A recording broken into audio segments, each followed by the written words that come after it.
Namaste viewers, welcome to Gnana channel. In today's episode, we'll try to understand the meaning of Dvandvam, Dvandva, Dvandva, all these things are there, but Dvandvam, let us try to understand this meaning. It means a pair of opposites, refers to the dual experiences that arise in the mind due to contact with the world through the senses. These opposites are not just physical but emotional also, mental, social, all these things are also there. Hot and cold, like this, there's a hot and cold is physical, but emotional also is there. Liking, disliking, all those things, emotional. Now, the Sanskrit root and etymology for this, dvi means two, vanda means to join or bind, bandhanam, to join or bind. Thus, dvandvam refers to that which comes as two in opposition and binding together. And there is one, this thing, there is an opposite also, like that, it is. Both are bound. That and this, like this, They may be opposite, but they are bound like that. So common examples of Dvandva can be śītoṣṇa. Śītoṣṇa means cold and heat. You feel cold, you feel hot also. In summer you feel hot, in the winter you feel cold. So to mitigate that, we do a lot of things, exercise. You put fan, you put heaters, all those kinds of things are there. Anyway, sukha-duḥkha, pleasure and pain. These are opposites. To mitigate that dukkha, you want to always be in pleasure. You want always to enjoy, like this, that is by giving some comforts to the body. That is sukha-duḥkha. Lābha-alābha, lābha-alābha.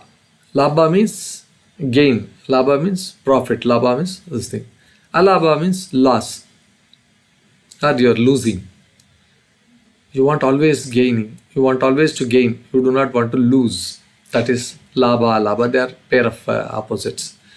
Jaya, apajaya. Jaya, apajaya. Jaya means success. Apajaya means failure. Like this. From the perspective of Vedanta, Dvandva is seen as mithya, particularly from the Advaita Vedanta. It is unreal in the absolute sense. And the wise one remains titiksha. Titiksha means tolerant, without being shaken by these opposites. Summer, okay, it's a little hot, it's okay, never mind. Winter, it's a little cold, okay, never mind. That way, that is how the wise men take it. Because it is not permanent. The hotness in the summer or the coldness in the winter, they go. They don't last forever. So, Matra sparshat kaunteya śītoṣṇa sukha-duḥkha agamapa anitya tam titikshatva bharata. So in the Bhagavad Gita, Lord Krishna says, O son of Kunti, contact with sense objects gives rise to cold and heat. Are opposites. It is not necessarily cold and heat. Some comfort when you touch something, soft thing, when you touch a hard thing, you feel that hardness. All those softness, hardness, pleasure, pain. When somebody hits you hard, you feel pain. When somebody hugs you, you get pleasure. See, there's a lot of this Dvandva. They come and go. They are impermanent. Endure them bravely, he says to Arjuna. So these Dvandvas are not permanent. They are like waves. They rise and fall, rise and fall. The spiritual seeker should not react to them, but observe and remain steady. This is what this Bhagavad Gita says. From the yogic view also, overcoming Dvandvas is a part of gaining steadiness in the mind and body. Now, Patanjali Yoga Sutra The second chapter and then the 48th sutra says, Tato Dvandvani Dvandvanabhidhata. That means one is undisturbed by the pairs of opposites. This refers to the benefit of mastering asanas, that is posture and all those things. When the body becomes still and comfortable, one is no longer troubled by dvandvas like heat, cold, pain, pleasure, nothing. If you are comfortably seated, asana, seated, and then nothing, you don't feel the heat, you don't feel that cold also. That is what tato dvandvan abhidhata, dvandvan abhidhataha. So now practical perspectives, life perspectives, if you have to say, emotionally, people often swing between liking and disliking, approval and disapproval. These emotions are dvandvas. To understand the Dvandva concept a little more in detail. Socially also, respect and insult. Somebody respects you, somebody praises you, you are elevated. Somebody just insults you, you are gone that day. Somebody recognizes you, you are such a wonderful person, you are so great and all those things. You are elevated in your spirit.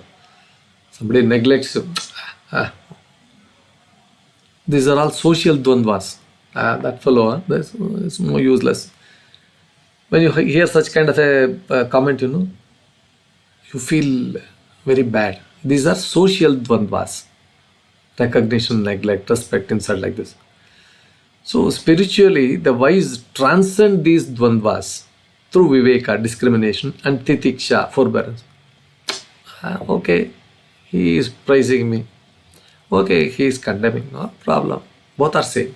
So that is how one should take, even in the real life also. If somebody praises, okay. If somebody condemns you, okay, let me correct it if I am wrong. If I am right, I will do things in my own way. That is how dhiraha, they go ahead. Anyway, spiritual attitude, titiksha. True strength lies in being unshaken by dvandvas. This is called titiksha.